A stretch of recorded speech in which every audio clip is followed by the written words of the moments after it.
بسم الله الرحمن الرحيم لا إله إلا الله وحده لا شريك له له الملك وله الحمد وهو على كل شيء قدير أما بعد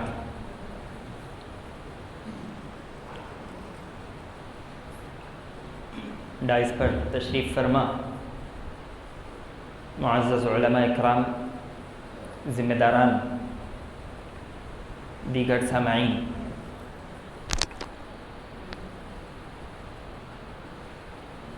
یہ بات دراصل میں ادب کے خلاف سمجھتا ہوں کہ اساتذہ کے ہوتے ہوئے ہم آپ کے سامنے گفتگو کریں،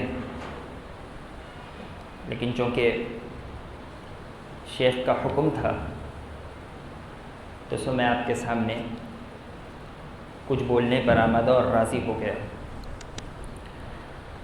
بلا کسی تاخیر اور تمہید بات یہاں سے شروع کرتے ہیں کہ اللہ تبارک و تعالی نے ہماری پیدائش کا مقصد بیان کرتے ہوئے کہا وَمَا خَلَقْتُ الْجِنَّ وَالْإِنسَ إِلَّا لِيَعْبُدُونَ، کہ ہم نے جنوں اور انسانوں کو صرف اپنی عبادت کے لیے پیدا کیا، اور اللہ تبارک و تعالی نے جہاں ہمیں اپنی عبادت کے لیے پیدا کیا وہیں اس کے عبادتوں کے بے شمار وسائل بھی اللہ نے مہیا کر دیا۔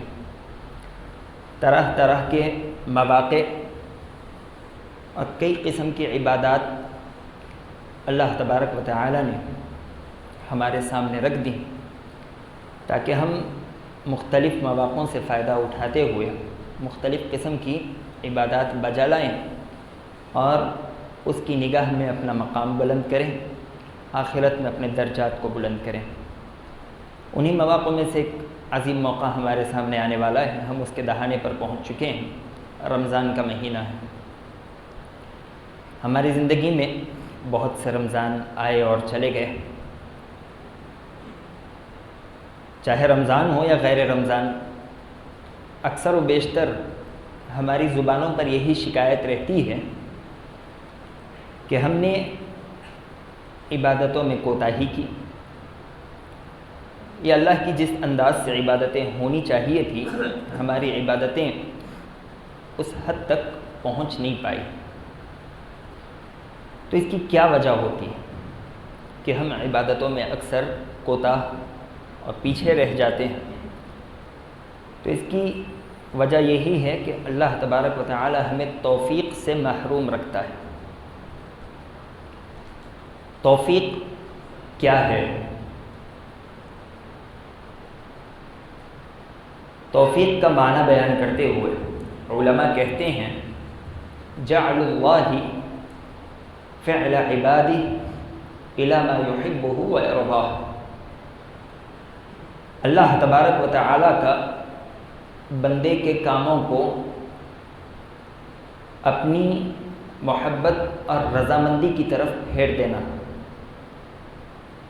جب اللہ کی توفیق ہوتی ہے تو بندہ وہی کام کرتا ہے جو اللہ کو پسند ہوتا ہے، بندہ وہی افعال کرتا ہے جس سے اللہ تبارک و تعالی راضی ہوتا ہے۔ اور یہ بھی یاد رکھیں کہ توفیق یہ کسی کی صلاحیتوں پر نہیں دی جاتی اور نہ ہی کسی کی ذہانت دیکھ کر دی جاتی ہے۔ اگر بات صرف ذہانت کی ہوتی یا صلاحیتوں کی ہوتی تو عرب کے ایسے کئی لوگ تھے جو اس توفیق کے دوسروں کے بالمقابل زیادہ حقدار ہوتے ہیں۔ آپ جانتے ہیں دارالندوہ مکہ میں ایک کمیٹی ہال تھا جس میں لوگ مشورہ کیا کرتے۔ اس گھر میں، اس مشاورتی ہال میں کسی کا بھی داخلہ 40 سال سے پہلے نہیں ہوتا، لیکن ابو جہل یہ وہ انسان تھا جسے 25 سال کی عمر میں اس میں داخلہ دے دیا گیا۔ یہ اس لیے کیونکہ اس کی ذہانت اس درجے پر پہنچی ہوئی تھی اور اسے لوگ ابو الحکم کے نام سے جانتے تھے۔ اس قدر ذہانت، فطانت ہونے کے باوجود اسلام نے اسے ابو جہل کہا ہے۔ پھر یہ توفیق کیسے ملتی ہے؟ تو یہ توفیق صرف اور صرف اللہ تبارک و تعالیٰ کی جانب سے ملا کرتی ہے۔ یہ وہ خزانہ ہے جس کی کنجیوں کا مالک صرف اور صرف اللہ تبارک و تعالیٰ ہے، اور یہ کسی اور کے حوالے نہیں ہوتی۔ نبی کریم صلی اللہ علیہ وسلم کے عزیز اور چہیتے چچا ابو طالب وفات کے قریب ہیں۔ آپ علیہ الصلاۃ والسلام کی خواہش ہے کہ چچا کلمے کا اقرار کر لے، جس کی وجہ سے اللہ تبارک و تعالیٰ انہیں جہنم سے بچا لے گا، لیکن ان کی تقدیر میں، ان کے مقدر میں ایمان لانا نہیں تھا۔ وفات ہو گئی، آپ علیہ الصلاۃ والسلام غمگین ہو گئے۔ اللہ تبارک و تعالیٰ نے آیت نازل کی، انک لا تہدی من احببت ولکن اللہ یہدی من یشاء۔ اے محمد صلی اللہ علیہ وسلم، آپ جسے چاہیں اسے ہدایت نہیں دے سکتے۔ اللہ تبارک و تعالیٰ جسے چاہتا ہے اسے ہدایت دیتا ہے۔ ہدایت دینا یہ اللہ تبارک و تعالیٰ کے ذمے ہے۔ ہدایت کا مالک اللہ تبارک و تعالیٰ ہے۔ تو ہمیں ہدایت کی طلب اللہ ہی سے کرنی چاہیے۔ ہمیں توفیق کیسے ملے گی؟ اس کے کئی اسباب ہیں۔ ان اسباب میں سے پہلا جو سبب ہے وہ یہی کہ ہمیں سب سے پہلے ہدایت کی تڑپ اپنے دل میں رکھنی چاہیے، اور اس کے ساتھ ساتھ اللہ سے ہدایت مانگنی چاہیے۔ نبی کریم صلی اللہ علیہ وسلم ہر نماز کے بعد آپ اللہ تبارک و تعالیٰ سے دعا کرتے ہیں، رب اعنی علی ذکرک و شکرک و حسن عبادتک۔ اس سے پہلے ہم خود نماز میں مانگتے ہیں اہدنا الصراط المستقیم۔ یہ توفیق اور ہدایت کی طلب ہے۔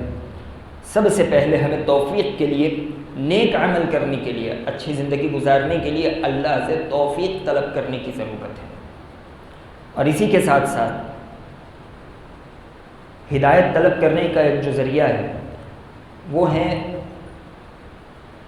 اخلاص۔ آدمی اپنے عمل میں اخلاص پیدا کرے، جو کام کرے اللہ کے لیے کرے۔ اللہ تبارک و تعالیٰ ایسے انسان پر اپنی توفیق نازل کرتا ہے، توفیق کے دروازے اس کے لیے کھول دیے جاتے ہیں۔ اور جو آدمی عبادتوں سے اخلاص نکال لے، ریاکاری آ جائے، دکھاوا آ جائے، اپنا بڑپن وہ بیان کرنا اور لوگوں کے سامنے ظاہر کرنا چاہے، تو پھر ایسے انسان سے توفیق بھی چھین لی جاتی ہے۔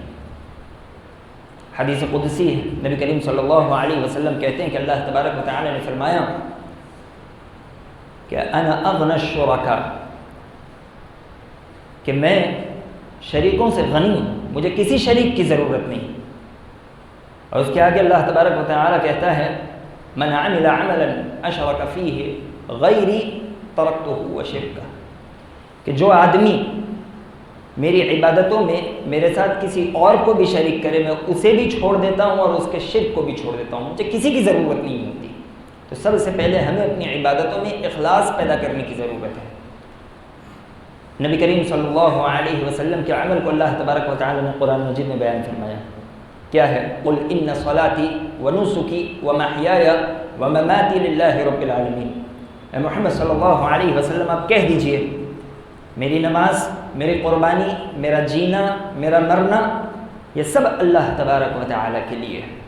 ہم بہت سی عبادتیں کرتے ہیں، لیکن ہم اپنا حال زیادہ بہتر جانتے ہیں کہ ہماری عبادتوں میں کس قدر اخلاص ہوتا ہے۔ اگر ہماری عبادتیں اخلاص سے عاری ہوں، اخلاص سے خالی ہوں، تو دنیا میں بھی ہمیں کچھ خاص حاصل نہیں ہوگا، ہم توفیق سے محروم کر دیے جائیں گے، اور کل قیامت کے دن کا معاملہ یہ ہوگا، نبی کریم صلی اللہ علیہ وسلم کہتے ہیں کہ قیامت کا دن ہوگا، لوگوں کے درمیان میں اللہ تبارک و تعالی اجر و ثواب بانٹ رہا ہوگا، اور جب یہ ریاکار لوگ آئیں گے تو اللہ کی جانب سے کہا جائے گا اذهبوا الى الذين كنتم تراؤون في الدنيا فانظروا هل تجدون عندهم جزاء۔ ان لوگوں کے پاس جاؤ جسے تم دنیا میں دکھانے کے لیے عمل کیا کرتے تھے، اور دیکھو کیا آج کے دن وہ تمہیں کچھ دیتے ہیں، کیا ان کے پاس تمہیں کچھ ملتا ہے۔ تو جو آدمی اپنے عمل میں اخلاص پیدا نہ کرے، اپنی عبادتوں کو صرف اللہ کے لیے نہ کرے، اس کی دنیا بھی چلی جائے گی اور اس کی آخرت کا ثواب بھی چلے جائے گا، دونوں بھی چیزیں اس کی تباہ و برباد ہو جائیں گی۔ اسی طرح ایک اور چیز ہے، ہم جو کچھ عمل کرتے ہیں وہ نبی کریم صلی اللہ علیہ وسلم کے طریقے کے مطابق ہونا ضروری ہے۔ عمل میں صرف اخلاص کافی نہیں ہے، عمل کی قبولیت کی 2 شرطیں ہیں، ایک اخلاص اور دوسری شرط نبی علیہ الصلوۃ والسلام کے طریقے کی پیروی۔ اگر کوئی آدمی گرچہ اپنے عمل میں کتنا ہی اخلاص کیوں نہ رکھے، لیکن نبی علیہ الصلوۃ والسلام کے طریقے کے مطابق اس کا عمل نہ ہو تو اس کا عمل مردود ہوگا، اس کے منہ پر مار دیا جائے گا۔ نبی علیہ الصلوۃ والسلام نے کہا من عمل عملا لیس علیہ امرنا فہو رد، جو آدمی ایسا عمل کرے جس پر ہماری مہر لگی ہوئی نہ ہو تو وہ عمل مردود ہے، اس کے منہ پر مار دیا جانے والا ہے۔ اور اللہ تبارک و تعالی نے جیسا قرآن میں کہا وَمَن يُشَاقِقِ الرَّسُولَ مِن بَعْدِ مَا تَبَيَّنَ لَهُ الْهُدَى وَيَتَّبِعْ غَيْرَ سَبِيلِ الْمُؤْمِنِينَ نُوَلِّهِ مَا تَوَلَّى وَنُصْلِهِ جَهَنَّمَ، جو آدمی نبی کریم صلی اللہ علیہ وسلم کے راستے سے روگردانی کرے، ہدایت آ جانے کے بعد اس سے منہ پھیر لے، مومنوں کے راستے کو چھوڑ دے، اللہ نے فرمایا اس انسان کو اسی کے حوالے کر دیا جائے گا جس کے پیچھے وہ چل رہا ہے۔ کل قیامت کے دن کا معاملہ یہ ہوگا کہ اسے دہکتی ہوئی آگ میں داخل کر دیا جائے گا۔ تو ایسے انسان سے توفیق چھین لی جاتی ہے جو آدمی نبی علیہ الصلوۃ والسلام کے راستے کو چھوڑے۔ اور مختصر طور پر توفیق اس کے اسباب میں سے ایک سبب یہ بھی ہے کہ ہمیں اللہ تبارک و تعالی سے اچھی امیدیں لگانی چاہیے، جیسا کہ اللہ نے فرمایا، حدیث قدسی ہے انا عند ظن عبدی بی، میں اپنے بندے کے گمان کے مطابق ہوتا ہوں، فإن ذکرنی فی نفسہ ذکرتہ فی نفسی، اللہ نے فرمایا اگر میرا بندہ مجھے اپنے دل میں یاد کرتا ہے تو میں اسے اپنے نفس میں یاد کرتا ہوں، وإن ذکرنی فی ملأ ذکرتہ فی ملأ خیر منہ، اور اگر میرا بندہ مجھے ایک مجلس میں یاد کرتا ہے تو میں اسے اس مجلس میں یاد کرتا ہوں جو اس سے کہیں زیادہ بہتر ہے، وہ فرشتوں کی مجلس ہے۔ وَإِنْ أَتَانِي بِشِبْرٍ أَتَيْتُهُ ذِرَاعًا، اور اگر میرا بندہ میری طرف ایک بالش آگے بڑھے، اللہ نے فرمایا میں اس کی طرف ایک ہاتھ آگے بڑھتا ہوں۔ وَإِنْ أَتَانِي ذِرَاعًا، اور اگر میرا بندہ میری طرف ایک ہاتھ آگے بڑھے، أَتَيْتُهُ بَاعًا، تو میں اس کی طرف ایک گز آگے بڑھتا ہوں۔ وَإِنْ أَتَانِي يَمْشِي أَتَيْتُهُ هَرْوَلًا، اور اگر وہ میری طرف چل کر آئے تو میں اس کی طرف دوڑ کر آتا ہوں۔ تو اللہ سے حسن ظن یہ اللہ تبارک و تعالیٰ کی توفیق کو کھینچ کر لانے والی چیز ہے، اللہ سے اچھی امیدیں لگنی چاہیے۔ اور ایک روایت میں ہے انا عند ظن عبدی بی فإن ظن بی خیرا فلہ وإن ظن بی شرا فلہ، میں اپنے بندے کے گمان کے مطابق ہوتا ہوں، میرا بندہ اگر مجھ سے اچھی امیدیں لگائے گا تو میں اس کے لیے ویسا ہی ہو جاتا ہوں، یعنی اس کے لیے اچھائی کے دروازے کھول دیے جاتے ہیں، اور اگر وہ مجھ سے بری امیدیں لگائے، پہلے ہی مجھ سے نا امید ہو جائے، تو ایسے انسان کے لیے نا امیدی یعنی برائی کے دروازے کھول دیے جاتے ہیں۔ اچھی امیدیں ہونی چاہیے۔ حسن بصری رحمہ اللہ علیہ کہتے ہیں ان العبد المؤمن احسن الظن بربه فاحسن العمل وان الفاسق اساء الظن بربه واساء العمل، کہ ایک جو مومن بندہ ہوتا ہے وہ اپنے رب سے اچھی امید لگائے ہوئے ہوتا ہے، لہذا اس کا عمل اچھا ہو جاتا ہے، اور اس کے بالمقابل جو گناہگار انسان ہوتا ہے وہ اپنے رب سے کبھی اچھی امیدیں نہیں لگاتا، اسی لیے اس کا عمل بھی اچھا نہیں ہوتا۔ تو جس انسان کی اللہ تبارک و تعالی سے جتنی امیدیں ہوں گی وہ انسان اتنا ہی اللہ کی توفیق میں ہوگا، اتنا ہی نیک اعمال میں ہوگا، اور جو انسان اللہ کی ذات سے اچھی امیدیں نہیں لگاتا، نا امید ہو جاتا ہے، وہ انسان توفیق سے بھی محروم ہوتا ہے۔ اور آخری بات، ہمیشہ اپنی زندگیوں میں ہمیں سچائی اختیار کرنے کی ضرورت ہے۔ سچائی یہ انسان کی نیکی کی طرف رہنمائی کرتی ہے، اور نیکی انسان کو جنت تک پہنچا دیتی ہے۔